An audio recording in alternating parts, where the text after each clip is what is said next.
The Original Curse, Chapter 9. Finally, it's ready. The suit is prepped, Nino has been reprogrammed, and all is ready. Now for a target. Mara said to herself. She was alone backstage, so no one else could hear her. Axel took 4 straight days to put the spring-lock system she made to the test, but he was eventually and hesitantly satisfied with the tests. The first spring-lock suit was then made, a Leafy suit. Leafy may be far taller than Mara, about 1.5 feet taller, so Leafy's spring-lock suits had special mechanisms in her legs that functioned similarly to stilts. Mara suits herself up and now looking like Leafy and being much taller. She exits backstage and looks around the dining room for a target. She eventually finds one, a 13-year-old boy. Older than who William targeted, but Mara would work with it. She went up to the boy, who was alone and staring at the prize corner. Hey there, kid. Where are your friends? Mara asked, the suit changing her voice to sound like Leafy's. I don't have any, he replied. Well, how about I be your first friend? Mara got sick at the word, but kept the act up. Oh, well, sure, the kid replied. You're staring at the prize corner. Do you have anything you'd want to get? Mara asked, trying to convince him to go there. I would, but I can't. I've never been good at the arcade games, the kid said, looking down at the table. Mara was getting annoyed, but still kept the act up. Hey, why don't I help you out? Mara said. The kid looked up to Mara, smiling. Really? He asked, super excited.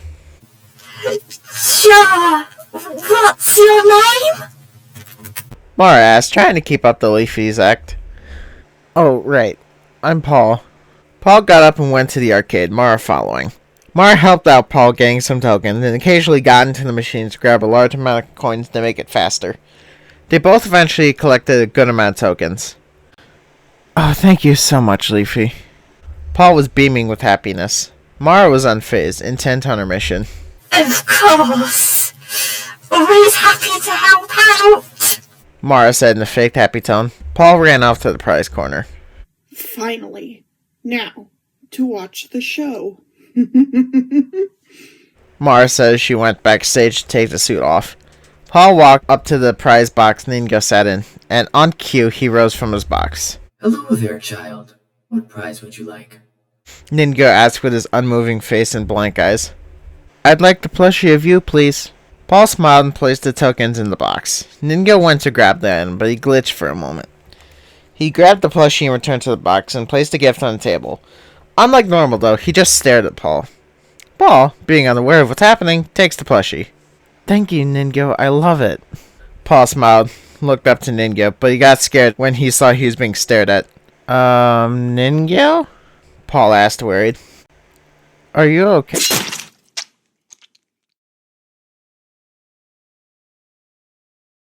Paul didn't get to finish. Ningo's hook swung at Paul, stabbing the child in the head. The hook ran through his entire head, killing him instantly. It took a second for anyone to notice, as the prize corner was secluded in its own room, but the sight was met with screams. The customers panicked and ran out of the building, and the security guards ran up and removed Paul from the hook. No. Axel was having a mental breakdown. A child died in his establishment. Mara was there as well, pretending to be panicking as well. But truthfully, she was ecstatic. Her plan went even better than she could have expected. Police and an ambulance came by later on, and the ambulance took Paul away, and the police questioned everyone currently in the building. However, no one was charged with anything due to a lack of evidence. The pizzeria was swiftly closed down. Axel sat in his office, trying to calm himself down. Hey, we use animatronics. Their code can always glitch out. It was just an accident. Mara fakery comforted Axel. No. I took every single precaution to make sure this never happened. Something happened to Ningo. Axel tried to figure out what could have happened. It is a true tragedy. What do we do now? Mara asked, knowing what Axel would say. He was silent for a few moments, but then Axel got an idea. Wait.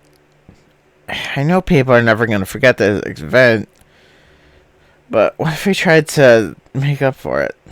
Axel looked at her. This was not the response she wanted, but she had to go with it. I don't see why we can't, but how would we? Mara asked.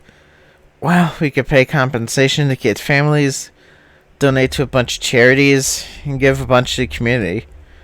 It's never going to make up for what happened, but it's something at least.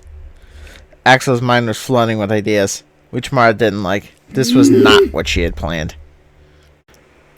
And hello everybody, it is your host as always, Leafy Kazashu, and I hope you all enjoyed the original Curse, Chapter 9.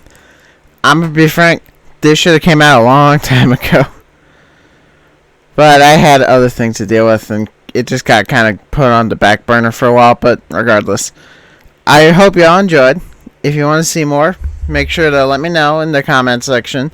And if you want to be able to support me to make things like this faster and better, I have a Patreon linked into the description.